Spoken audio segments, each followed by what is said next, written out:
Alrighty, so welcome to this gorgeous episode of The Recovering Perfectionist, which is streaming live onto Facebook as well, for the mini-series, The Isolation Opportunity, where I'm talking to all sorts of amazing people about the beautiful positive light that we can shed on the current world situation in isolation and what that kind of means to us. So thanks for coming to hang out, Shannon.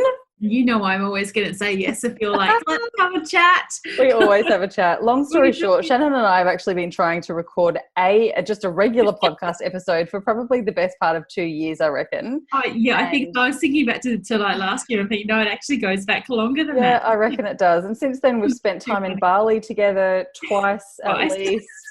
Where I've been on your summit recently, and we've connected over many other things. But here we go. Here we're just going to roll with it and see what happens. We made it. And this, I think, is like the fourth or fifth time we've tried to do this particular one as well. So look, we're here. It's fascinating. I'm just going to say that obviously whatever we were going to talk about the last few attempts wasn't, whatever's going to come out today is going to be gold. As usual.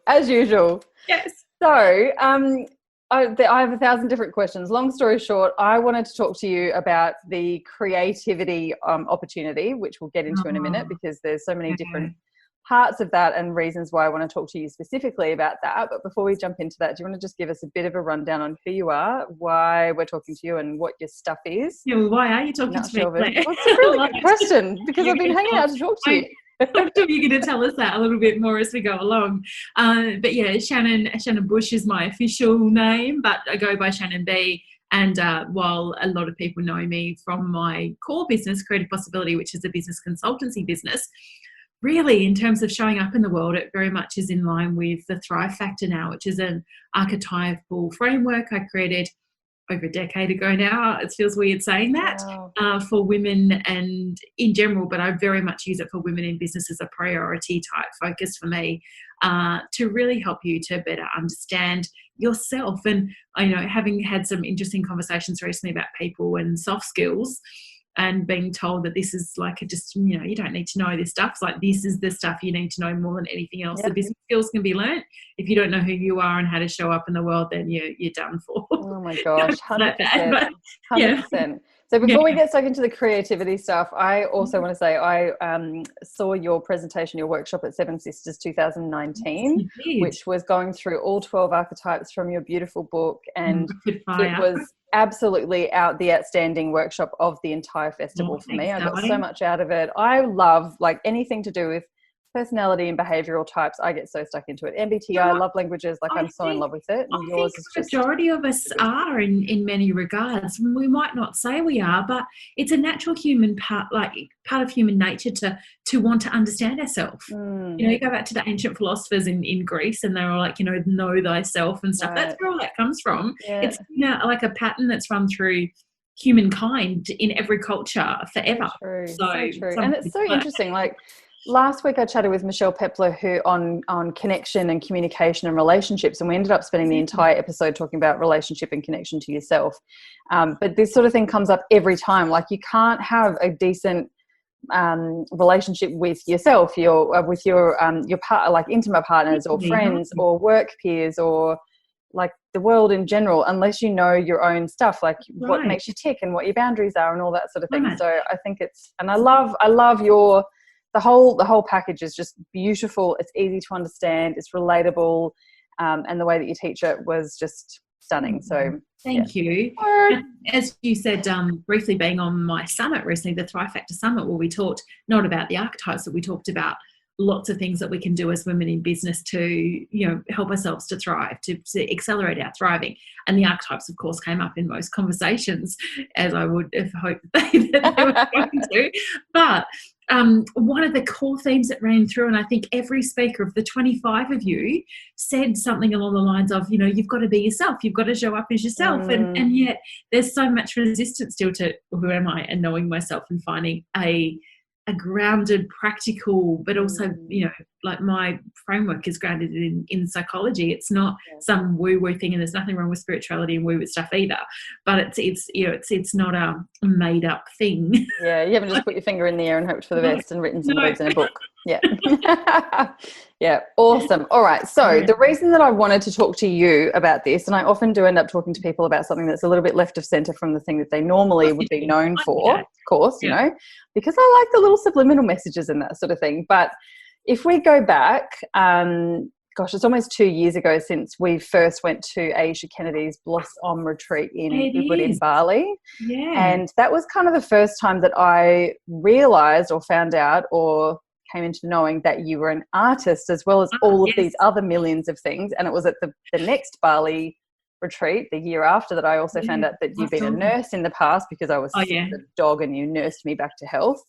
Anyway, you're an onion. We just keep getting into more layers. But working with you and having conversations with you and overhearing conversations between you and other people and that whole thing, and obviously being at Aisha's retreat, which had a very big focus on creativity, and we all had paintings and drawings and all that sort of thing.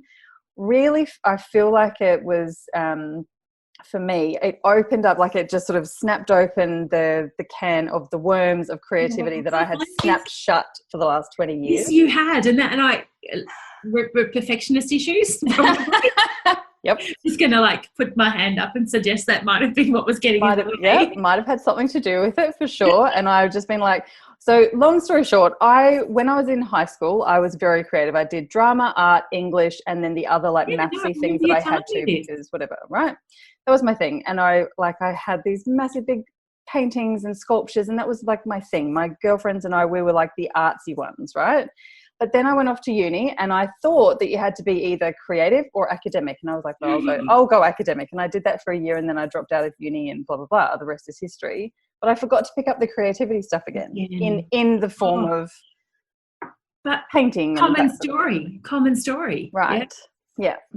So since then, it's opened a can of worms. And since the isolation stuff, I've like signed up for little mini courses and I've picked up the paintbrush again. And I've, like I was just saying before we started recording, gotten a little bit obsessed. Like I've kind of dropped the ball on a heap of other stuff because all I want to do is paint now, which is really nice. So I love that. And you're inspiring me, who doesn't, even though I am an artist and I will say that I am, I haven't recently spent as much time because my creativity's got into building summits with 25 speakers and stuff.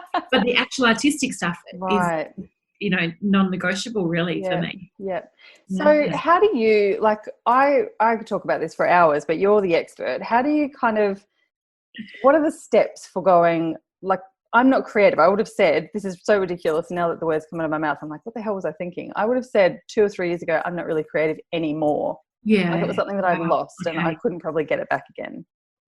Well, let's we need to go right back to the underpinning of creativity, and this is something. So not only with the random things that you mentioned, artist, nurse, long time ago. I also am a qualified art therapist, and I did that in the early part, and along with counselling and then art therapy in the early part of me getting clearer about moving into a business, and ended up really working majority with business owners, but that's irrelevant because I've got all that stuff going on too. Yeah. My mentor teacher archetype loves to study, so let's just blame her for all of that stuff.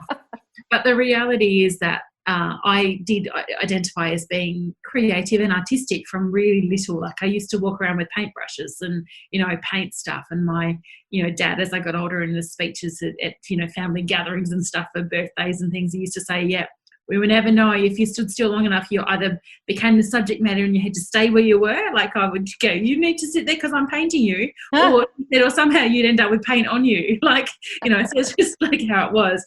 Art was my favourite subject in school, even though I was really academic on a upper level and did all the smarty pants type subjects. Art was my thing that I lived for. So I self-identified as that. And I found it fascinating that so many people say I'm not creative. And I'm like, but everybody's creative. Right. And then I had to go through a process of learning the difference between creativity and artistic skill. Sure. Yeah. So artistic skill is something that can be learned, and yes, some people do have natural artistic skill and ability, But creativity is the way we express ourselves. So, you know, they're very different things. And creative expression is something that anybody can have a go at, because it's not just whether you can sing or paint or draw or write or those artistic or dance or whatever the artistic things are. It's literally is the way we show up in the world and express ourselves. And we all do it with our own flair, whether we think we're expressive and creative or not. But then it's the artistic thing that people are getting confused about. And that's so true. Yeah. That's so true. And even probably 4 or 5 years ago when I just started my business, I had a conversation with Leah Kearns at the time, and I had the same thing. And I was like, I can't remember how we got there, but I was like, I used to be so creative. And she was like, stop you right there. Like, how do you, and I was like, well, everything I do is so like ordered and organized and structured and blah, blah, blah. And she was like, yeah, but you can't do those things unless you can create the order from the mess. Like, you have to be able to create and be creative. That's a form of creativity though. Like the way that our brain is analytical and processes and moves forward with things, you know, the ideas you come up with. And I think about the years that I've known you. So as you said, like, we've known each other in real life for less time than we've known each other online. Yeah.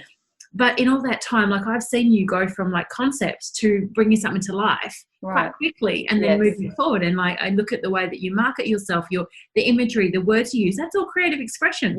It's a form of artistry. Painting is just a different form of that. That's a really nice one. It is. It's lovely, and I love that you're so excited about it. It's so great. It's so great. So for like at the moment, and I know there's a lot of in Australia at least, a lot of the restrictions around, you know, having the isolation and potentially more time at home and less time doing the usual shit that we do. But it's still, I think, opened a lot of opportunities and a lot of eyes to what, like, how we could be using our time better and that sort of thing. So if there's anyone who's kind of like since I've been putting some things online, I would have had 20 people at least reach out and say, can I have the link? Because I've been doing this little online course. Can I have the link? And can I have this? And I want to do it too. And then a few other people have kind of started doing those things as well. I'm like, oh, this is nice. That it sort of, you know, opened the door for other people to do it as well. But if there's people who are like, oh, I'd love to start painting, or I'd love to do cross stitch or start knitting or learn how to blah, blah, blah, or something that is typically like an artistic kind of a thing, how do people go with getting started? What are the key factors? So I could easily just say to start, and I will, but at the same time, that's the problem for people. The starting is the block. It's not my cat sitting next to me talking. So if he jumps up and says hello, that's just a commonplace for me now, working from home. And there he goes, is Archie going to say hello? Mate. Spend far too much time. You can just move out of the way. Your kids and my cat, and we've got all sorts of stuff going on sometimes. Anyway, so the starting part is the challenge for most people. So we look at it from a traditional artistic perspective of like a drawing or a painting. It's the blank canvas that terrifies people. Yeah. And a majority of the time, in my experience, what I found, and I used to, you know, in the early days of weaving art therapy into my core business, I used to teach painting and, you know, drawing, and had a fabulous little, I guess it's like a little project class that we used to do called Creative Women Can, you know, and it was, again, just about connecting women with their creativity, but we would do specific artistic things. And it was the blank stuff that I don't know I don't know what to do. I don't know where to start. So there was a skill aspect of that. And the other thing was about the underlying it, and it was a fear for a majority of the women that I spoke to. It was a fear of getting it wrong.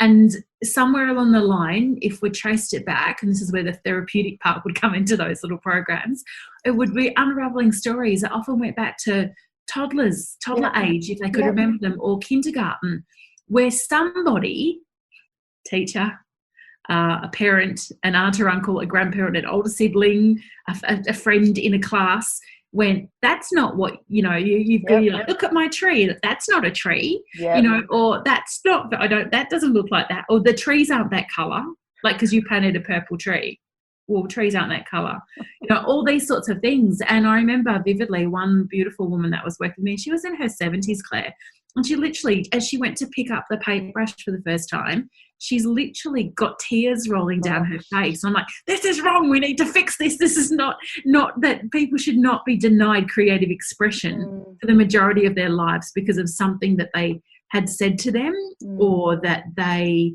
had shown to them, or where they had made for some reason, some horrendous self-judgment on their ability to be creative, because they decided that being artistic and creative were one and the same thing. So that's really horrendous. So yeah, that part of my little side mission has always been to free up creativity for more people, not just women. But the getting started thing is, I think we're in an incredible period in the world where we can access a lot of free or very low cost classes of good quality. So the barriers to actually learning something in the online space is we can't really say that there's no way to do that now. We can't say that it's that we can't afford to go to an art class for X number of weeks or whatever, because it's all right here in front of us in a way that it never has been. And then the other thing that I find that people struggle with is I don't know how to use the materials. Again, do a class. Learn from someone who can give you really simple basics, check reviews of things, and just get started. But if you don't even want to do that, go onto YouTube. Totally. There's so much free stuff. So much, and good stuff. And if you don't like the teacher that you're listening to, find another one. There's so many, but don't feel like you have to go and buy heaps of art materials or anything. A simple set of watercolor paints or acrylics, again, not that much money. I mean, I used to spend a ridiculous amount of money on brushes when I was first watercolor painting, and you don't need to now. Like, I go and get them from Bunnings, like from the hardware store. Like, they're fine, and I go through them so quickly anyway. It's not worth spending a stupid amount of money on them. Exactly. And you just get so precious about it, don't you, though? I think, and it's just another barrier about, the same sort of thing. And I've had, I did a bit of a clean out because I wanted to go through all the kids' art and craft stuff, which has most often been my old stuff. So I'm like, I never use it anymore. So it goes into their stuff. And then I realized how much beautiful, like over the years, and even from high school, I still have my beautiful lead pencils and beautiful watercolor pencils and pastel pencils. And I had on my shopping list to go and get some new watercolor paper, and I found 5 pads of watercolor paper. Oh, awesome. It's not cheap, but it's been sitting there like wasting away doing nothing. You'd be hiding it from yourself. I'm hiding it from myself, but then it's too good for the kids to use. So no one was bloody using it forever. Like, what the hell? But, the courses that I've done have been between $15 and $20 Australian, and they're online, so I can watch them while I'm drinking a glass of wine, of a night time. It doesn't have to be at a certain time. It can be whenever I want. And I think for me, the same sort of thing, that the white page was terrifying, but also in my head I was like, this is what I want it to look like. And when it didn't look like that, I would beat myself up so bad and just quit, like, oh, well, I can't do it. Other key points to talk about, hey? Yeah. So, and I think it's not an impossible thing, but I have maybe met 2 people in my life where they've described what they can see, and then that's what's come out on the paper. Like, describe first, so they're not just looking at their paper and going, well, yes, it looks exactly like I thought it would, and they're telling me what they can see, like asking beforehand. And I know for me, certainly in my teenage years, where there was more, I guess, scripting from an artistic expression perspective from being in school, where, you would follow through certain particular things, and, everyone's result looks different, even though you followed the exact same instructions. That's so true. And yet it was like, no, you need to change it so it looks like this, and you need to change it so it looks like this. So again, art teachers, beautiful people, but sometimes they have really had done some damage. Yeah, let's just go with that.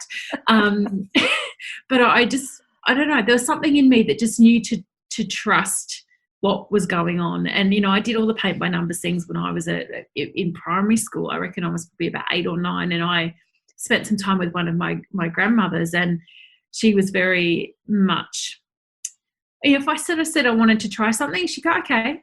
And so I remember saying, I want to learn how to paint with oils. I was literally maybe about even 8 if I was lucky. And she goes, okay then. So she went and bought me some oil paints and like a paint by numbers type book, and then went and, I did 2 paintings, and they're like, it was like school holidays, so I was staying with her. Did 2 paintings, and it was nice and warm in Perth where I am in the summer. So they dried, and she framed them. So that was a huge plus for me, because there was somebody endorsing that my artwork was of value, and investing in framing it, and always told me that I was talented in that way. So I'm grateful for that, because it helped to balance out the stuff that was going on probably in the more of the traditional education environment. But there is a huge belief that people, and I guess they let run inside them as a tape of, if I can't make on paper what I can see here, then I can't do this at all, and there's no point. And what I've created is not, it's not good enough, it looks terrible, like all the horrendous words I've heard people use to describe what they've created. And we witnessed some of that in, you know, on retreat with Aisha. Some of the like the intense judgment of the other women in our circle that were just so dissatisfied, you know, with what they created. Others that were, luckily enough, were so excited about the fact that they even put a paintbrush anywhere near a piece of paper, which was great, which I think helped to balance it out. So, letting go of that is one of the big things, and it's not an easy thing, and there's no one-size-fits-all process to let go of that. But if it doesn't look like what I can see in my head, then it's not worth it. But again, I think it is about doing those classes and learning some simple skills so that you can surprise yourself. And letting yourself create your own style. Yes, and having the structure, like not just saying, here's a box of paints and a paintbrush, knock your socks off. Having a bit of structure and some steps to follow. Almost, it almost feels like you're cheating, sort of thing, because there's no. You don't have to be creative and artistic in that stage. You're just reading the instructions or listening to the instructions and applying it.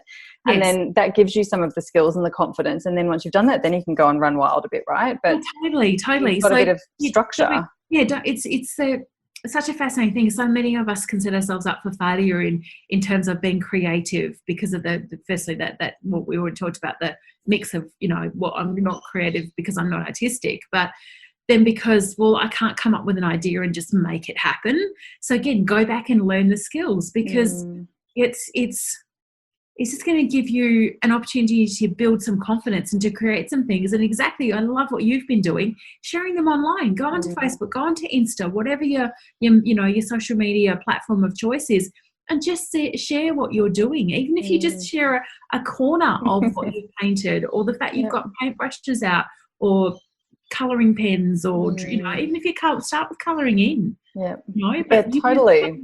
Use colours that you wouldn't usually have used. You know, stretch yourself and challenge yourself to go, okay, well, here's my favourite colour, so I'm not going to use any of those. I'm going to use push your brain to do different things. And it might not look nice, it might not be aesthetically pleasing to you, but that's irrelevant. The actual important thing is the fact that you have played with colour and you've expressed yourself. That is what the important thing is, not what it looks like. So following on from that, my next question was going to be around the process versus outcome. So is there a thing like what are your thoughts around the process versus outcome? So if you're doing it for like to end up with a painting that you can put on the wall, is very different to going, I'm just going to play and see what sort of mess I can make.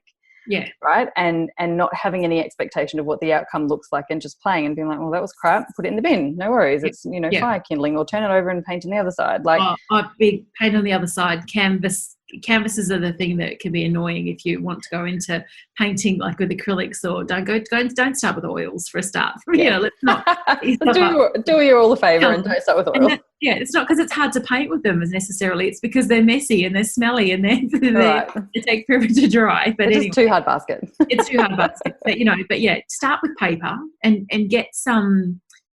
I would go and get some like student quality paper to paint on, so that you're using nice paper. And again, that's not so that you then go into that space of, oh my God, this is too good, I don't want to ruin it. Not two sides of the paper, and you can. I've got so many things that if you took them out of frames, you would see what's on the other side. So it's like the mystery of what else is framed in that frame that you don't even see. And that was not because I was trying to conserve paper. It's just made sense to use the other side, because of good quality paper. It is an expense, but equally, you know, why not use it? Exactly. Why not use it? Exactly. And I'm not deliberately trying to hide what's on the other side. It's just not the side that was the preference for framing or for hanging or for sharing. And you and I have chatted about this before, and I've had Emma Pollitt on the podcast, and I've been on hers as well, and we've talked about this sort of the power of decluttering and all the things that come with that. And one thing that comes up quite often when I talk about that sort of thing is saving stuff for good. And I'm guilty of it. So like a year and a half ago, I cleaned up my wardrobe. I got rid of like 8 garbage bags worth of clothes and accessories. It's so embarrassing. so much stuff, but then I started wearing only clothes that I friggin' loved wearing, and it changed. I lost a heap of weight because I felt better about myself. I got compliments, everything was better. And then same with things like my crystal glasses that have been sitting there since I got married 11 years ago and never used. Got them out. Like, if they get broken, they get broken. Who cares? Let's stop saving things for good. I know. And it's the same thing with your paper and that sort of thing. Like, I definitely have that thing, like, oh, this is the really fancy paper. I better wait until I know exactly what I'm going to put on it. And then I'm like, oh my God, it's just paper. Like, seriously. Don't. But it's just there is a big thing, a difference between process and outcome, and they're being fixed on the outcome is one of the biggest hurdles to you being able to express yourself in an artistic way. Yeah. So having an idea about what you would like to feel from what you paint rather than what you want it to look like, if we're talking about painting. Same with writing, though. Yeah. It goes back to using the good journals with a nice paper, or using the little crappy ones that you just accumulate, the freebie ones that people give you that you actually don't have as much of an attachment to. They might be beautiful, but, they're not the ones that you went and bought or you got gifted. And, so whatever your medium of choice is almost irrelevant. But, it's about more, how do you want to feel during the process to get to the outcome? And then how do you feel when you, if you are looking to create something that you are going to hang on a wall, then you focus on that feeling and do whatever you can, whether you meditate, you do tapping, you pull an oracle card, whatever, journal, doesn't matter, listen to some music that makes you feel amazing, where you can sort of get stuck in the space of being in the psychological state of flow, which is a whole detailed thing that's been well documented. I guess the first guy who talked about this, Mihai Csikszentmihalyi is his name. It's got about 5,000 letters in it. Very difficult. If you read it, you would never work out how to say it. I've did lots of practice. But he's literally written lifetimes worth of books on this whole state of being in flow, psychological state of flow. And he talks about the key people that understand this are artists, musicians. So he says artists as in painters, but musicians and sports people. Because it's being in that space where you do something that you love. And when you're in that space, the mind chatter, the judgment, everything just goes out the window. Now, if you're an early starter as a creative or as an artist, that might not be something that you kick into as quickly, because there's still judgment, there's still criticism, there's still, oh, this looks terrible, and various other words that you would use to describe what you can see on the piece of paper. But the more you do it, and then the more you've also learnt some skill around doing it and painting with somebody who does know how to paint and is happy to share some tips and some guidance if you ask for it, but then let you do it, not do it for you, is going to help you to build your confidence, so you can get to a point of just going, you know what, this is something and I'm really proud of it and I love it and it does make me feel how I wanted it to make me feel. It's a very, very cool thing. So story about that, the other Claire that was on retreat with us last year, so it was lovely to have two fabulous Claires on retreat with Aisha last August, and she's been a good friend of mine for some time, never used to paint, and she just started going to watercolour classes, and it was ages before she told me she was even going to go, because she's like, but you're an artist, I didn't want to tell you, or whatever. So, but over the time I've watched her push her boundaries with, and again, painting probably as much as you do, if not more at different times, just taking the skills that she's learned and just applying them to different subject matter. There's some teacher guidance, and she says, I go along to the classes because I get taught a skill and I'm painting something the teacher wants us to paint. She goes, I probably would never do anything with that subject matter I would choose, but I'm learning how to do different things, and then I take what I've learned and then I apply that to what I actually whatever else. And she and her husband are in the process of getting ready to build a new home, and she's planned out room by room based on their plans what she wants to paint. She's starting to build a collection of paintings that she's going to hang in her home. So that excites me so much to hear that and to see what you're doing and what you've been sharing.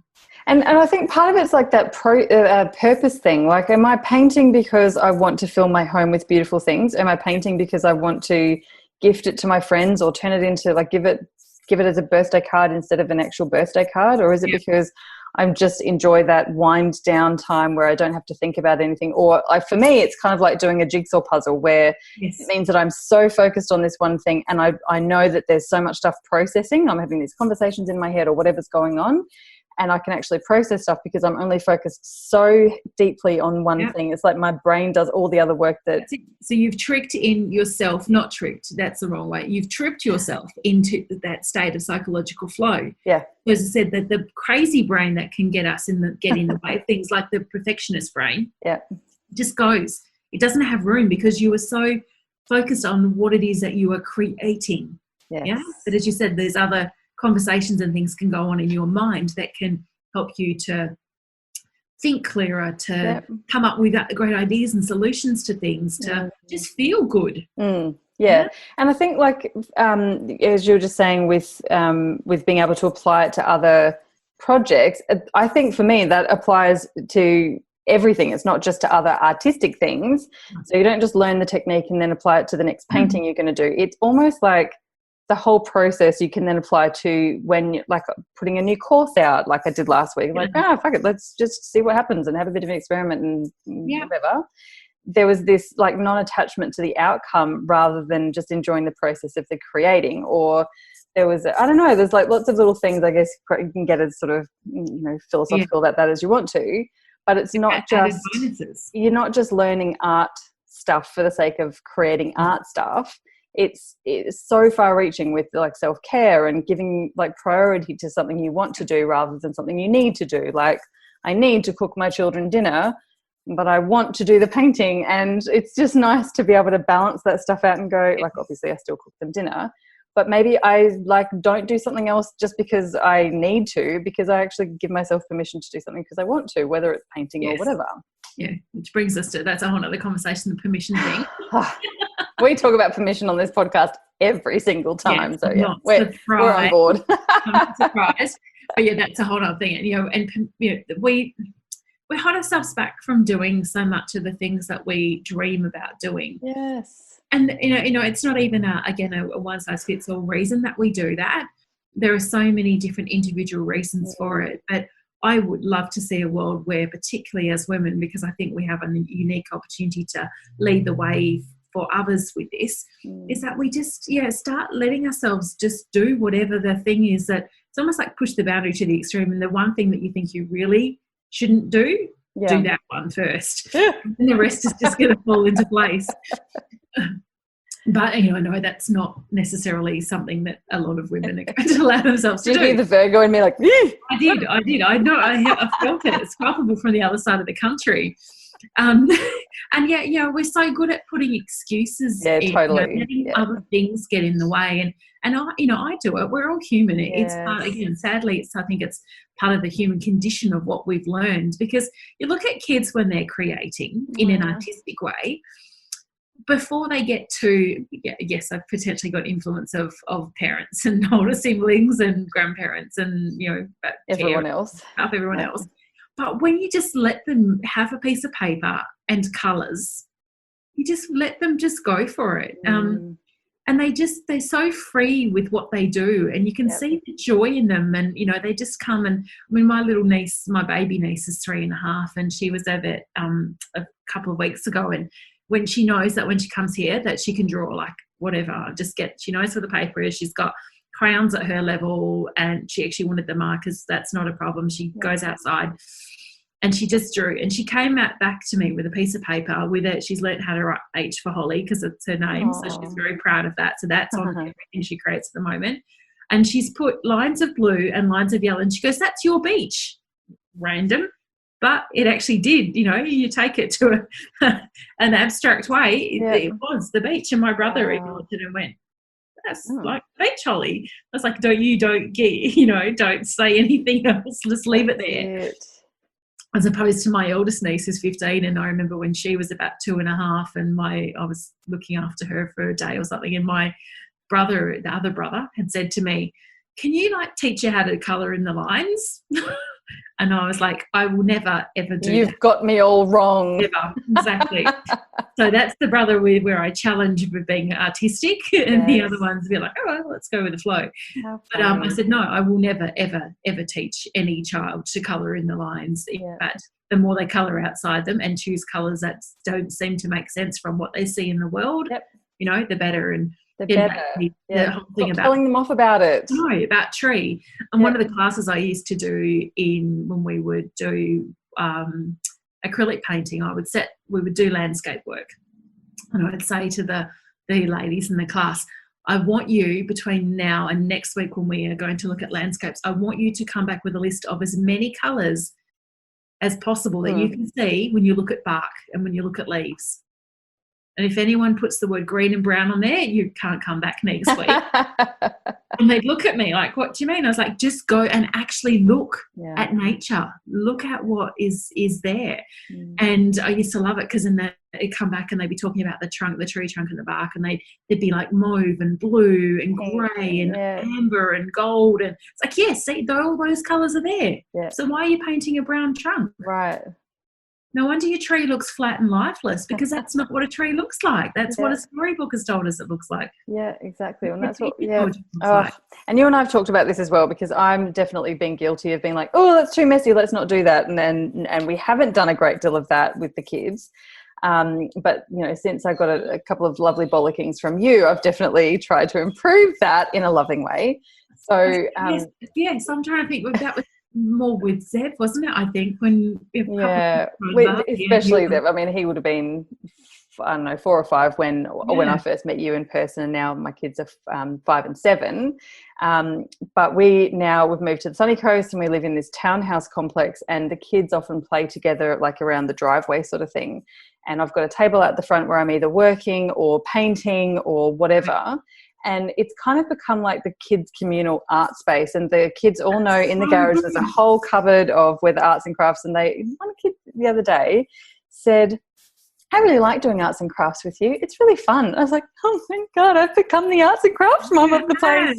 And they all know, they can come in and they can help themselves. There's colouring and paper and all the different bits and pieces. And we made little dream catchers out of wool and popsicle sticks the other day. And like, it just fills my cup as well. I'm like, okay, I think I got over the mess situation, because we can just wipe it off or put it in the bin. It's like, it's really no frigging big deal. No, it's not. Those of you that are sitting there letting the mess be one of the excuses. Yeah.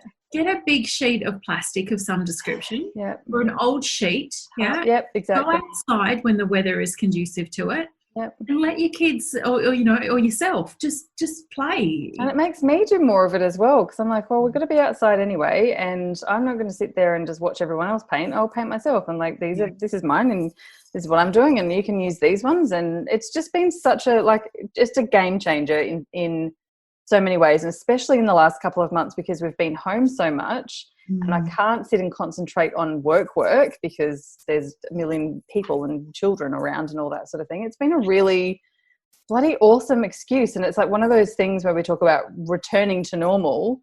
I don't want it to return to that normal. I want to keep this level of we're not spending time doing that sort of thing. I think it's interesting that the word normal comes up, isn't it? Because we're not going back to what we were before, and I don't know that was not for any of us. Like, what is normal anyway? It's an unusual word that exists in our vocabulary. But this is also a time where you can, set yourself up to experience different ways of living and being and thinking and doing, and try stuff on. Like, there's no, it's just like you're going to go out and, go clothes shopping. You try stuff on, and if it doesn't feel good and it doesn't, it doesn't look good to you, then don't buy it. Same with this. Don't take it home. Try on being an artist. Try on, being a painter. Try on being a writer, or, even meditation, that whatever your expression is. But if you want to try artistic stuff, then you need to just make marks on paper. Another thing that I had a teacher do years ago, which I absolutely loved. I mean, as I said, I'm grateful that I'm not someone that had a fear of the blank space, but I used to find it really overwhelming that so many people in the classes that I did have that. Right. I had a teacher said years and years ago, and she would give us the paper we were going to use, and she would give us the paper with marks on it already. Yeah, so it's like dirty paper essentially, and they would look at your face, and there were some people that just like freaked out. And I was like, oh, well, I know how to cover that if I need to. Or it's about, and she used to say, I want you to use this as a starting point, because the fear for most of you is starting. So here's a line, or here's a mark, or here's a blob of colour. Use that as a starting point. And yeah, some people just used to get freaked out about it, but over time they get used to it. Yeah. And then that often would almost become like the centerpiece of whatever it is that they were drawing or creating around. Yeah. When probably a couple of years ago, I reckon I've been to about 5 or 6 of them now, of the paint and sip classes. Yeah. And I tell you what, they got me over so much of that old story shit, I reckon, because there was structure. There was like the teachers that I had, these are classes, if no one's heard of them before, you basically go along to this class, they give you, everyone's drawing the same thing, but they generally give you many different versions, and you can add and subtract and do this differently. And, you know, there's 30 or 40 people in the room, and everyone's looks incredibly different by the end of it. And they're really good. And there's wine, and you usually go with friends. So it's a bit of an event sort of thing. And like everyone's looks different, but they all look freaking amazing. Yeah. So it doesn't matter. It really doesn't matter how good or whatever you are, because you've got that hand-holding structure, and it's literally like draw something that kind of looks like an oval. Right, now we're going to put a line down the middle. Now we're going to change this color to whatever, and it's like child's play. And as many people would see photos of the ones I've done, I could never do that. And you're like, you literally, if you can follow instruction and hold a paintbrush, you can do it. You can do that. No. There's almost no creativity involved as long as you can follow instructions and hold a paintbrush. Do you know what I mean? And that kind of gets you over the like, I did end up with this amazing looking thing that I didn't think I could do. But you just, and as you said, you're in a space where everyone's looks different, which is good, because that's reaffirming that no two things are ever going to be the same, even if you follow the same instructions. Mm-hmm. And also you're going to have at least one other person, probably a majority of people in the room, go, oh my God, that's amazing. I love it. Totally. Yeah. So you're like, I created something that people like. And I think when you're creating solo, which is what a lot of people are going to be doing, you know, for a period of time, depending on where you are in the world. But while you're creating solo, that can actually be a detriment, because there is no feedback other than your own. Yeah. And your kids, your kids might love, I guess when you're talking about little people giving feedback, they're going to be more honest, I reckon.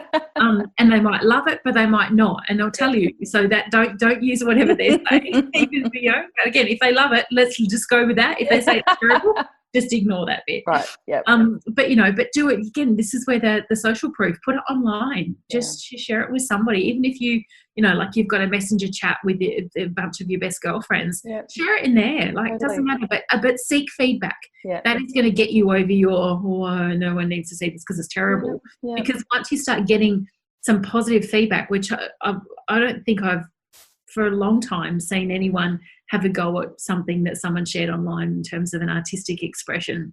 I'm sure it happens, so I'm not going to be ignorant and think that it doesn't, but I haven't seen it. And I know that when I share some of the things that I paint every now and again particularly on my Instagram, and it goes through to Facebook, I get all sorts of people going, oh my God, you paint, or you do this, you do that. I'm like, oh yeah, how did you not know that? I don't hide it, but it's not something I share as often as what I possibly could. Yeah. And it's just even just the having taken the first step, even if people don't like what you painted, they're like, oh, you painted something. Yeah. You actually took the time to do something and put it online, which is scary for most people. Yeah. Kudos to you. Like, brilliant. Oh my gosh. So we had a bit of a joke at the beginning of this, like, let's just chat for 4 hours, because we quite literally could, but we might wrap it up there so I don't take up too much of everyone's time. But I really do hope that whatever's going on with people, if they're isolated or not, or thinking about creativity or artisticness or anything like that this has given you a couple of little tips and inspo bits and pieces to actually get started on either a blank piece of paper and doing it yourself, or go and check out some YouTube or some low cost courses. There's a million different places that you can obviously do that and that sort of thing, and follow Shannon everywhere, because she's amazing and super inspo, and we're going to do some painting sessions online together as well. Shannon's in Queensland, by the way. So we're on opposite sides of the country, so we don't get each other very often, which is crazy, but we do, thank goodness for technology. Most of the time. Yeah, maybe we could do a little like live little open slather group thing. with your group. All right, let's do it. Let's do it. Just gosh, painting let's do it. classes. We just created a new thing. Exactly. See, that's what creativity is. It's about coming up with an idea and, getting someone else on board, and then, supporting each other to bring it to life. Oh my gosh. It's about your way you problem solve, and, it's just so cool. There you go. Oh, we'll make it happen. Done. Yep, done. We'll let you know the details. Thank you so much. Now, I'm sure people listening on the podcast and or watching live might want to follow you, and we'll put links in show notes and all of that sort of thing. But super quickly, website, Facebook page, what's the easiest way? Website, so really there's a couple of websites. So thethrivefactor.com is where you can find out about the Thrive Factor work and learn about, I should probably, the disclaimer about my artistic skill is I have an archetype called the visionary creator, who is an artist, but that's irrelevant. There's other women in the world that have her too. My business consultancy website, creativepossibility.com.au. Come and hang out. If you're a woman in business, come and hang out in my Facebook group, the Thrive Factor Circle. And on Instagram, the best place to follow me is ShannonB_the Thrive Factor. So just search the Thrive Factor and you'll find me all over. You're all over the place. Awesome. Thank you so much. It's always such an awesome pleasure to have a chat.